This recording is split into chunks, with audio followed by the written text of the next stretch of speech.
শেষ রজনী, আজকে শেষ রাত, সব ব্যাগ গুছানো হয়ে গেছে। দেখতে পাচ্ছ এইগুলো আমরা শুধু কালকে পরে বেরোবো বলে এগুলো রাখা আছে, আর এইগুলো আমাদের সব গোছানো হয়ে গেছে। প্রসাদ আমাদের দিয়ে চলে গেছে, জগন্নাথ দেবের প্রসাদ। এরপরে এই খাপটা শুধু নিয়ে গেলে কি আমার ব্যাগের জায়গা হচ্ছে না, প্রসাদ খুলে চিকচিকির মধ্যে ভরে ব্যাগের মধ্যে ভরে দিচ্ছি। আর এই চিকচিকিটার মধ্যে একবারে ভরে নেবো, দিয়ে ব্যাগেতে নিয়ে নেবো, তাহলে জায়গাটা একটু কম লাগবে। আর তোমাদেরকে দেখাবো মহাপ্রসাদে আজকে আমরা কী কী খেয়েছি। মানে জগন্নাথ দেবের যেটা মহাপ্রসাদ নিচেতে বসে খেয়েছি, সেখানে আমরা ভিডিওটা করা হয় নাই।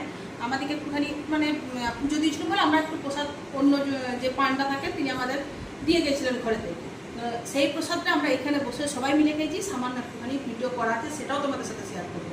আর এখন এই প্রসাদ খুলে ঢুকিয়ে তারপরে ব্যাগটাকে একবারে প্যাক করে রেখে দিই। কালকে ভোর 4টের সময় উঠতে হবে, সকাল 6টার সময় আমাদেরকে এখান থেকে বেরিয়ে যেতে হবে। দেখা যাক সব যদি ঠিকঠাক থাকে, আবার সামনে বছর বাবা জগন্নাথ দেব যদি টানাই। চলো টাটা। তো চলো প্রসাদের খাপ একবারে খুলে নিয়ে চিকচিকির মধ্যে ভরবো। প্রসাদের খাপটার মধ্যে দেখো কী কী আছে। এ দেখো, এইটি হচ্ছে জগন্নাথ দেবের মহাপ্রসাদ। এই প্রসাদটা অনেক কাজে লাগে। এটা অপরিসীম ক্ষমতা, এই মহাপ্রসাদের ক্ষমতা, রোগ জ্বালা অনেক কিছু এটা ইয়ে করে মহাপ্রসাদ। আর এখানে এরকম এগুলো মিষ্টি, নানান ধরনের আর কি মিষ্টি, খাজা, আচ্ছা এইটা এক ধরনের মিষ্টি, এইগুলো সব দেওয়া হয়েছে।